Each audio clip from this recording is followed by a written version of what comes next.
આજ તો પડી ગયો મફતનો ખાવાનો મેળ એટલે નીકળી ગયા નહીં ધોઈને ઘરની બહાર. અડધે પહોંચ્યા ખબર પડી હજી પુલનું કામ પૂરું નથી થયું એટલે હાલીને જવું પડશે. સુરેન્દ્રનગરના હોય તો કયો પુલ છે એ કમેન્ટ કરીને કહેજો. લગન કોકના હોય ને હરખ મને થાય આ હા લગન છે મારા લગન ચેદી થાય છે સી ખબર. એમાં પાછું થયું એવું કે ગામમાં હતા 2 જણાના લગન. હવે કયા લગનમાં કોને ખાવા જવું એ ડિસ્કસ કરતા હતા. લગન વાળા બિચારાને એમ લાગતું હતું કે અમારા લગનમાં આવ્યા છે પણ એમને કોણ સમજાવે અમે ખાવા જ આવ્યા ખાલી. પછી ખાઈ ખાઈને થઈ ગયા ભેંસ જેવા પહોંચી ગયા એક ઘરે મહેમાન નવાજી કરવા અને આ પી લીધો મફતનો ચા. મને એકડા નહોતા આવડતા મારી મમ્મી કે હાલ નિશાળે તને ફરીદાને એડમિશન કરાવી દઉં. 2 જગ્યાએ વારા ફરતી થોડુંક ખાઈ લીધું અને મુકવાસ ખાઈને નીકળી ગયા ઘર બાજુ જવા. ઘરે પહોંચ્યા તા ફોન આવ્યો એક એડ બનાવવાનો. તો ફરીદાને તૈયાર થઈને જવું પડશે હવે એક એડ બનાવવા.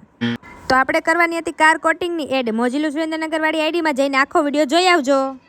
પછી મારે કોઈને કપડાની ગિફ્ટ દેવાની હતી તો આપણે પહોંચી ગયા ગુરુ હબમાં. પછી નીકળી ગયા ઘરે જવા માટે અને મારા માટે આકાશભાઈ સરસ મજાની ગિફ્ટ લઈને આવ્યા હતા. એમના સ્ટુડિયોનું નામ છે પરફેક્શન ઓડિયો લેબ. તો થેન્ક યુ, ખૂબ ખૂબ આભાર મને ગિફ્ટ દેવા બદલ. મને બહુ જ સારું લાગ્યું અને આજનો વ્લોગ અહીંયા જ પૂરો થાય છે. ગમ્યો હોય તો લાઇક શેર કરી દેજો અને યુટ્યુબમાં જોતા હોય તો ચેનલને સબસ્ક્રાઈબ કરી દેજો. Bye bye.